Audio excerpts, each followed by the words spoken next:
After the first night performance in the 21 Club, Marcia held her own private autopsy on Von Klauber's dead turkey. You see, darling, Mr. Von Klauber, my esteemed producer, loves his turkey farm so much he sometimes forgets he's on Broadway. Terrific, Marcia. How about that for my column? Sure, Walter, anything at all. It's all yours. Exclusive. Marcia. Von Klauber. He's over there at the next table. He's heard every word. Good. Let him hear. He's going to hear from me in the morning anyway when I start looking for a new producer. Go ahead, my sweet Marcia. Go to it. Rag me in public. I could kill you for this, do you hear? I could kill you. Oh, you could, darling. Well, if my beloved husband doesn't do me in as he keeps threatening to do, perhaps I'll ask you to oblige. I may yet be spared the nuisance of doing the job myself. Marcia, I forbid you to talk like this. Sorry, Father. It must be the actor's blood cropping up again.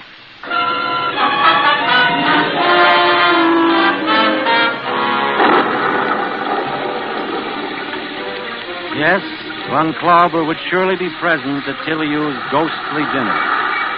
As I got into the taxi and gave the driver Tilliou's address, my mind was still turning upon the terrible question that I was confident would be answered tonight.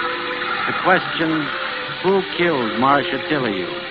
Third on my list of suspects was a character named Maurice Stein. Maurice Stein. A one-time racing tout and small-time gangster, Maury turned his brilliant, if slightly frightening talents to flesh peddling. That is to say, he was a theatrical agent. Marcia did 2 shows under his management, both of them flops. It wasn't her fault. There was no belittlement of the name Tilliou. It was still an electric sign, but growing ghostly, slipping still aglow into the side streets of fame. Maurice Stein was Marcia Tilliou's last substitute for love. Maury, will you stop staring at the door? Let's get out of here. Oh, relax. This is a charming room. I like it here. Look, chick, I said let's get out of here. Understand? Perfectly, I understand that Mrs. Maurice Stein may come walking in that door. Perhaps she'll put 2 and 2 together about us.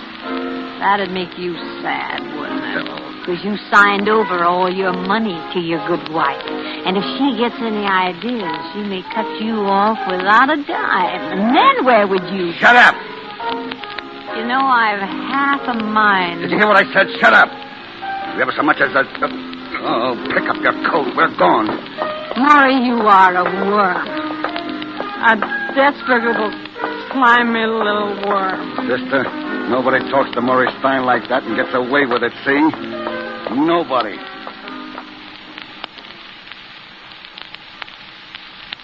There was to be one more opening night in Marcia Tilliou's career. And, ironically enough, the 3 men she had cause to fear most of all her enemies were doing the honors. O'Shea had written it, Von Klauber was the producer, and Maurice Stein had put up the money. I arrived backstage at the Broadhurst at 8:20 to find the 3 of them in hysterics. 10 minutes to curtain time, and no Marcia. I found old Tilliou sitting in her dressing room, nursing a sprained ankle and very upset. I'm worried. For the first time, I'm really worried about Marcia. What's the matter? I don't know. We've been calling her hotel since 6 o'clock. She refuses to answer the phone. Ben, go over there. You're the only one she'll listen to. No Tilliou has ever missed a performance, and Marcia, of all people, must not be the first. It's those villains out there who've done this, spreading insidious poison like Iago, tearing at her heart with their fangs until she's afraid to go on. Go, Ben, try to reason with her. Okay, Pop, I'll do my best to bring her back. I trotted the 3 blocks to Marcia's hotel. The clerk at the desk met me with a deadpan. No, Mr. Hecht, Miss Tilliou hasn't come down yet. No key in her box. I took the elevator up. I turned left and walked down the corridor. I knocked on the door. No answer. Tried the knob. The door opened, and then it all added up.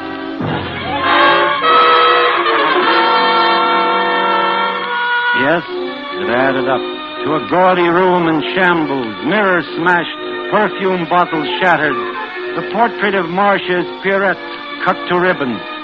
And finally it added up to Marcia herself, cold and white, and terribly beautiful, lying there on the bed with 3 round bullet holes in a neat triangle just over the heart. There was no mistaking it. Marcia Tillyu was dead. Murdered.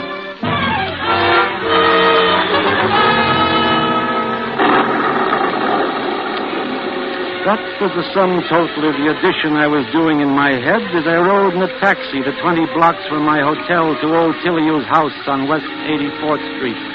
Maybe I added it up wrong, but I felt sure I hadn't.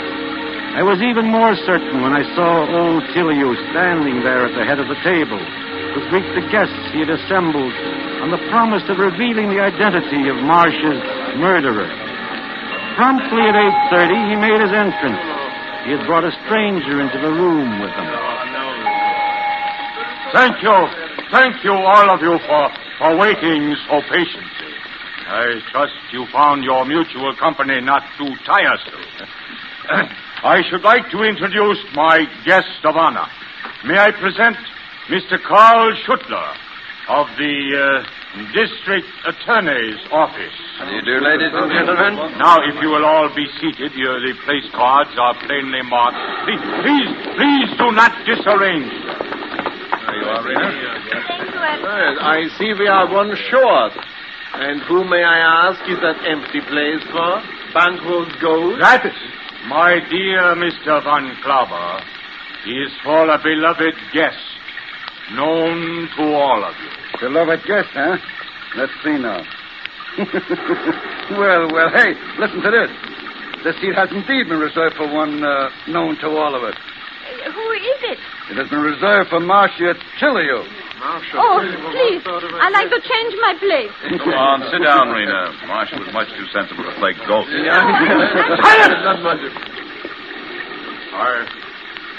I am an old actor. With the audience seated and the curtain up, I find it hard to wait. Art is long, but time is fleeting. And there is one who bids me speak. Love, hear thou. How desolate the heart is ever calling, ever unanswered, and the dark rain falling then as now. You are wondering if I really believe my daughter Marcia is present in this galaxy of her friends. It may be the wandering wits of an old man, but I see her sitting there, tragic and beautiful. About her the sound of rain and of sweet bells jangling out of tune. Forgive me. You've not come tonight to hear a doting father spread his miseries before you, but for sterner business, which, from your courtesy, your attentiveness, I feel sure you have guessed. Mr. Schuttler asked me to tell him this matter privately, but I refused. For you were all her friends, her honorable friends, and I wanted you present. Who killed my daughter? Who took her life? There's the question. I have the answer. Yes, Mr. Schuttler, the murderer is here.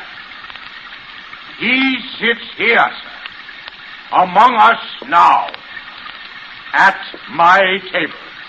Shall I lock the door now, Mr. Tillyu? Yes, lock the door. Lock it tight. Leave no chance for escape.